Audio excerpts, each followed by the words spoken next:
Amados de Deus e queridos irmãos, que a paz do nosso Senhor e Salvador Jesus Cristo, ela continue com todos vocês. Para quem não me conhece, eu sou o Bispo Alfredo Paulo e estive na instituição Igreja Universal do Reino de Deus por mais de 30 anos. E tenho gravado vídeos contando a minha experiência dentro da instituição, relatos também de pessoas que me enviam através do e-mail, através do WhatsApp, denunciando práticas da cúpula da instituição, práticas de terrorismo psicológico, práticas de heresias, deturpação da palavra de Deus, de arrecadações, sacrifícios que as pessoas fazem, arrecadações de bilhões que são feitas, dinheiro do povo em troca de promessas que na realidade nunca se cumprem, porque não estão de acordo com a palavra de Deus. E muitas pessoas pensam que isso é movido por um ódio, essas denúncias, movidas por ódio, por alguma mágoa, por algum ressentimento de vingança, qualquer coisa. Eu estou lendo um livro e eu gostaria de ler para você algumas coisas em relação a este livro. Um livro que fala da reforma protestante que aconteceu através de Martim Lutero, que deu início no ano de 1517. Mas antes, deixa eu ler para você aqui um pouco da história da igreja, do cristianismo. Então, 4 anos antes de Cristo, Jesus nasce na Judéia romana. Os cristãos acreditam que ele é o Filho de Deus, nascido da Virgem Maria. 26 depois de Cristo, Jesus é batizado por João Batista e dá início o seu ministério. No ano 30 até o ano 36, Jesus é crucificado pelas autoridades romanas da Judéia. Os cristãos acreditam que ele ressuscitou 3 dias depois e ascendeu aos céus. No ano de 44 depois de Cristo até o ano 68, todos os apóstolos, com exceção de João, são martirizados. No ano 313 depois de Cristo, o imperador romano Constantino publica o Edito de Milão, permitindo que a fé cristã seja livremente praticada. Então foi aí que a igreja se uniu ao Estado. Então, igreja e Estado. No ano de 325 depois de Cristo, o credo de Niceia é estabelecido no Concílio de Niceia e mais tarde ratificado como o credo universal da igreja cristã. Então, a palavra católica quer dizer universal. Essas palavras são as mesmas palavras, católica e universal. No ano 380 depois de Cristo, o cristianismo torna-se a religião oficial do Império Romano. Entre os convertidos está Agostinho de Hipona. Então aqui se torna a religião oficial, né? A religião oficial do Império Romano. 1054 depois de Cristo, o grande cisma divide o cristianismo em duas vertentes, a ocidental, católica romana, e a oriental, ortodoxa. 1095 até 1291, a Igreja Católica empreende as cruzadas, uma série de guerras religiosas para livrar Jerusalém da ocupação muçulmana. 1274, Tomás de Aquino publica a Suma Teológica, que se torna a base do dogma oficial católico. 1305, um papado rival é estabelecido em Avignon, França. Avignon, em França. 1478, a Inquisição Espanhola, a mais conhecida das inquisições instituídas para suprimir a heresia. É fundada pelo rei Fernando e pela rainha Isabel. Martim Lutero, 1517, inicia a reforma protestante na Alemanha com a publicação de 95 teses criticando abusos clericais. 1562 a 1598, católicos e protestantes travam guerra na França, a chamada Guerra Santa. Século XVII ao século XVIII, John Wesley funda o movimento metodista e surgem outras igrejas protestantes na Europa.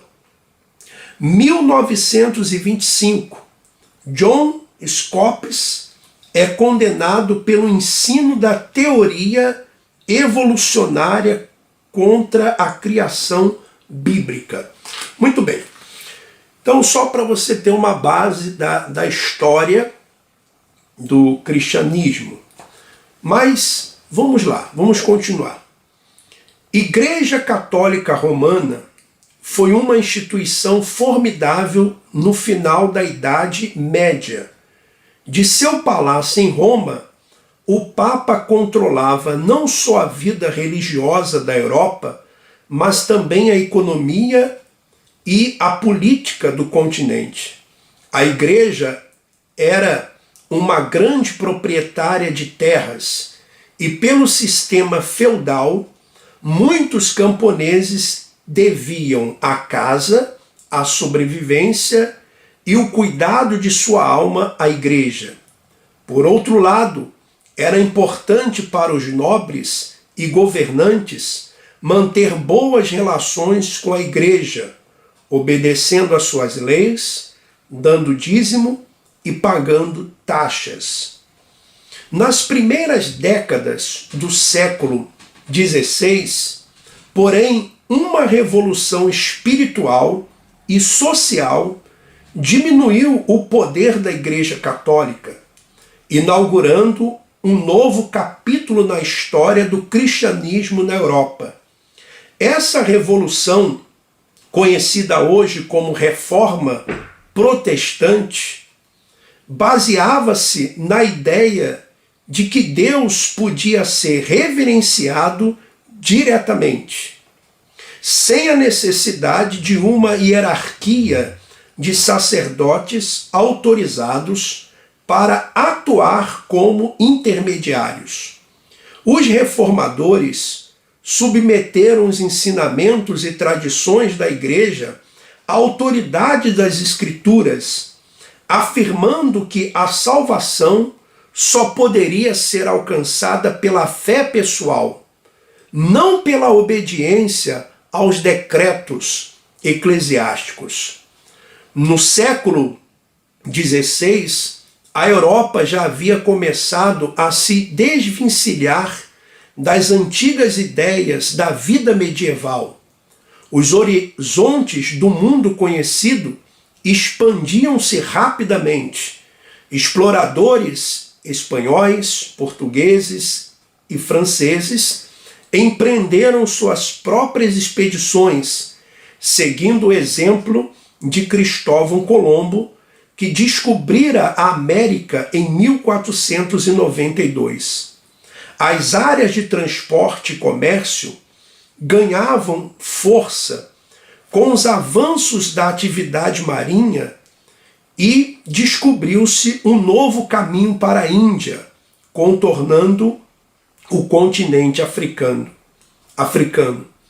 Na Europa, o sistema feudal foi abandonado em prol de novos reinos e cidades-estado, controladas por governantes, cujo interesse era melhorar a vida econômica de sua região.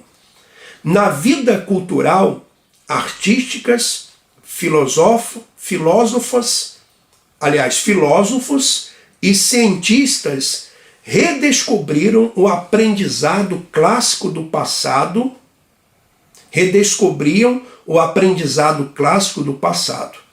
num movimento conhecido como Renascença.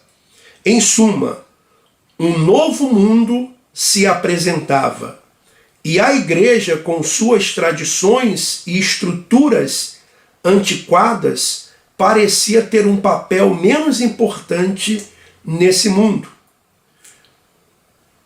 Os serviços litúrgicos da Igreja na Idade Média eram realizados em latim, em língua que a maioria das pessoas não entendiam. A versão oficial da Bíblia, uma tradução da original em hebraico e grego, feita no século IV por São Jerônimo, conhecida como Vulgata, ou seja, de uso comum, também era em latim. Por consequente, a maioria dos fiéis da Igreja dependia dos padres para entender os fundamentos do cristianismo. Os padres, por sua vez, com grande poder sobre a mente dos fiéis, defendiam as tradições da Igreja Católica em vez de voltar aos textos originais. Embora tal realidade conferisse certa coerência aos ensinamentos católicos na Europa, também apresentava perigos óbvios. Por exemplo, como as pessoas nas igrejas poderiam ter certeza do que os padres estavam ensinando, o que os padres estavam ensinando que constava na Bíblia? Como verificar o que ouviam, se o que ouviam era verdade? Então você está vendo que já na Idade Média era assim. Então a Bíblia estava em latim, as pessoas não tinham acesso à Bíblia, então elas não poderiam conferir, né, se aquilo que os padres estavam falando era certo ou não. Hoje é a mesma coisa. Quantas vezes você é impedido de ler a Bíblia, ou você vai a um culto e não se lê a Bíblia, ou não querem que você ouça outros pastores e bispos, não querem que você tenha acesso à internet, para que você não tenha acesso a essas informações. Vou continuar lendo. Vamos lá. A reforma começou porque um monge alemão, Martim Lutero, acreditava que as pessoas estavam sendo enganadas, às vezes inconscientemente, pelos padres e líderes da Igreja Católica da época. Lutero irritou-se com a pregação do dominicano John Tetzel,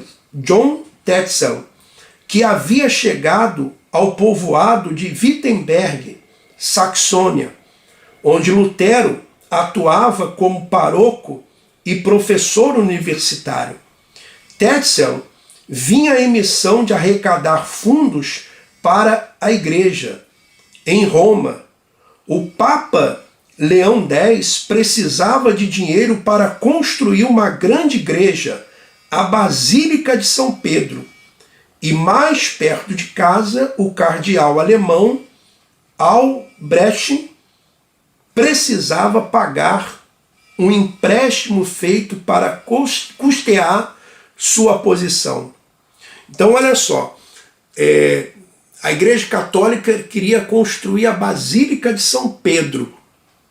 Então, ordenou uma grande campanha de arrecadação de dinheiro. Parece até hoje, né? As construções dos grandes templos, das grandes catedrais.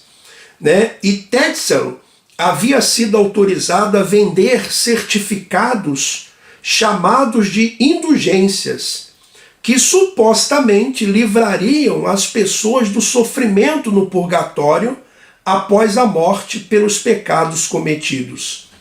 A concessão de indulgência já era uma prática comum na Igreja Católica.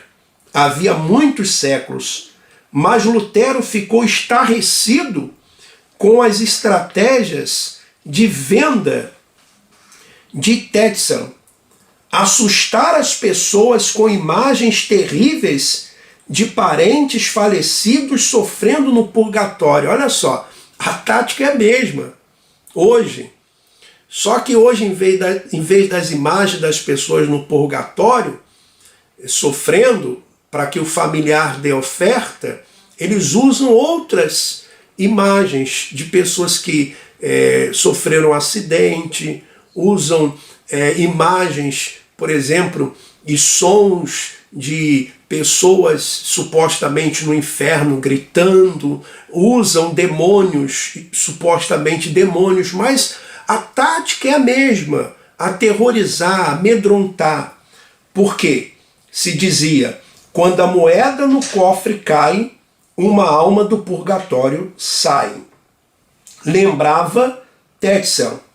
E muitos dos paroquianos de Lutero resolveram pagar pelas indulgências na esperança de comprar a salvação.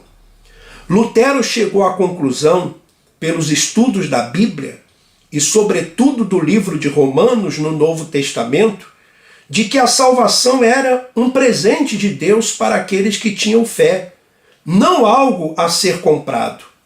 O monge alemão registrou suas objeções à venda das indulgências em 95 teses, que enviou para o seu bispo, o príncipe de Mainz, e afixou na porta da igreja em Wittenberg.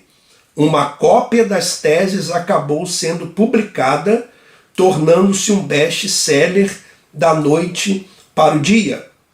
A questão não se resumia à arrecadação de fundos para a construção de uma basílica e ao custeio dos gastos do arcebispo. Lutero questionou também a autoridade dentro da Igreja Católica. Em 1520, o Papa Leão X publicou um documento em resposta, explicando que Lutero deturpava os ensinamentos da Igreja e que ele e seus seguidores eram considerados hereges.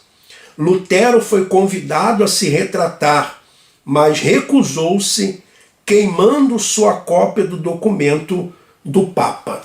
Então, a mesma coisa, Lutero foi chamado de herege porque denunciava aquelas práticas da Igreja Católica. O que Lutero queria dizer era claro.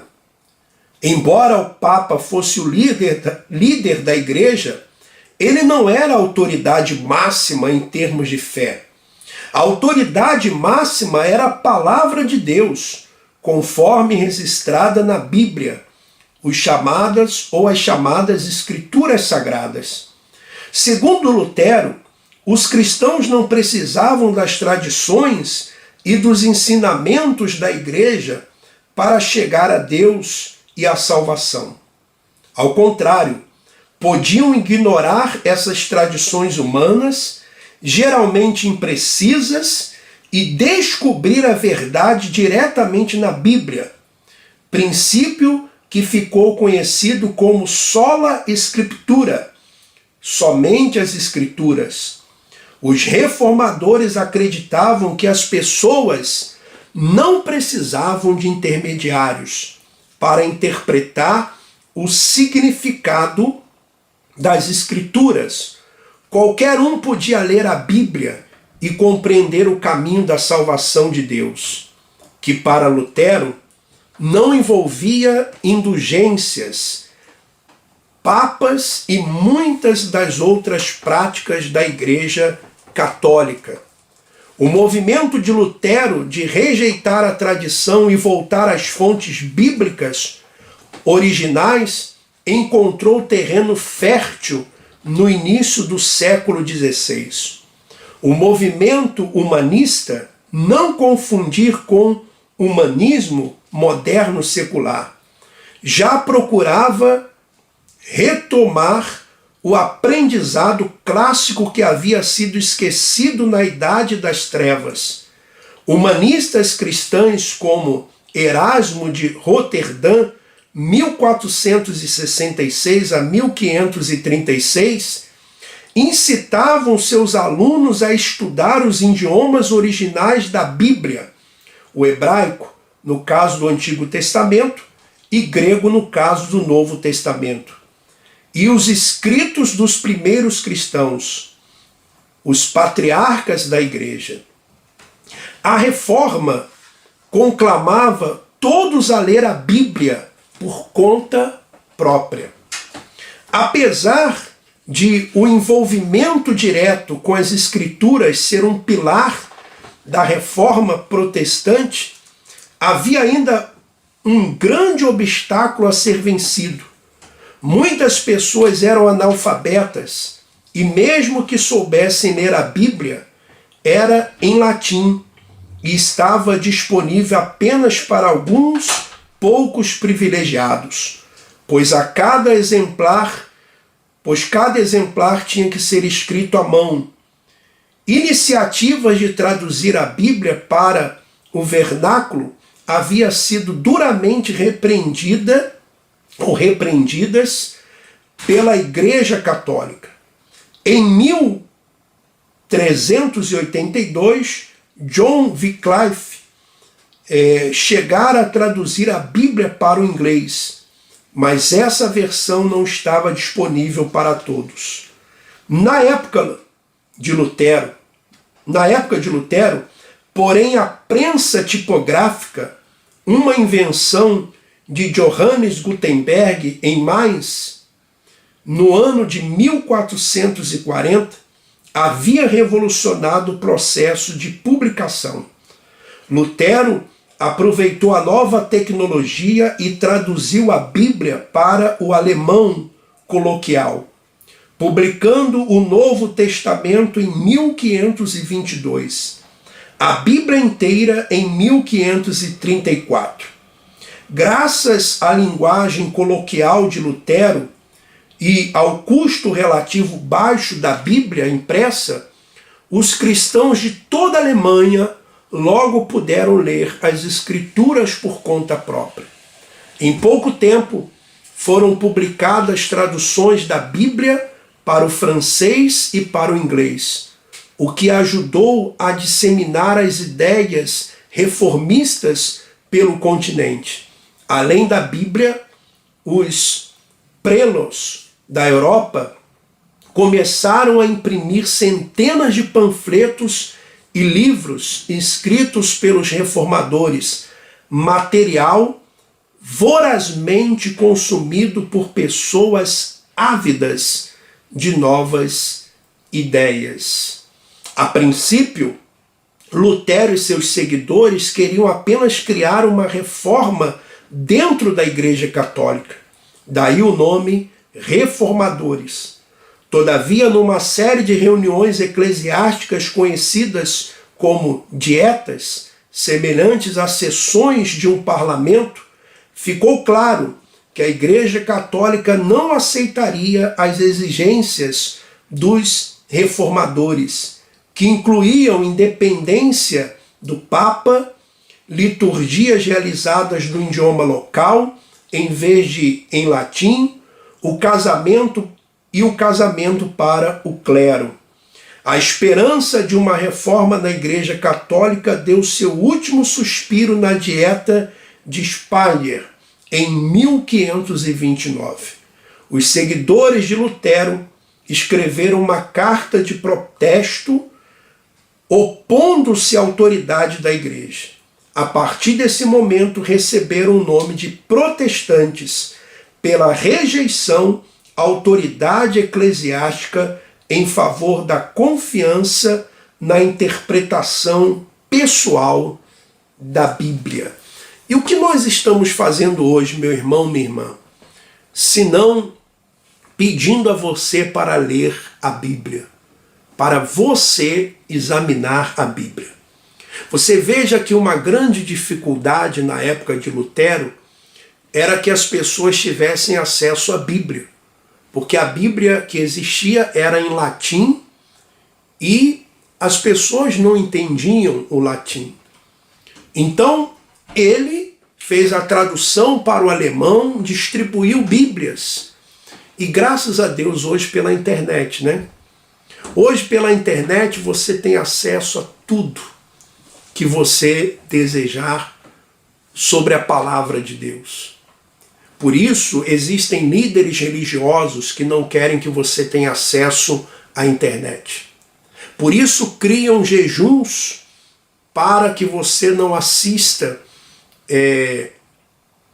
por exemplo, vídeos, para que você não se informe de outras formas, de outras maneiras. Querem apenas que você ouça aquilo que eles dizem. Meu irmão, minha irmã, leia a Bíblia. Leia a Bíblia. Não acredite naquilo que eu estou falando. Confira na sua Bíblia se aquilo que você tem ouvido aí nessa denominação está de acordo com as Sagradas Escrituras. Tá bom? Olha, que Deus continue abençoando a todos. O vídeo de hoje foi um vídeo apenas para esclarecer essa questão da reforma protestante. Tá bom? E eu estou lendo esse livro muito interessante. Não vou falar o nome do livro aqui, é o livro das religiões. Aliás, vou falar o nome do livro. É o livro das religiões. Tá?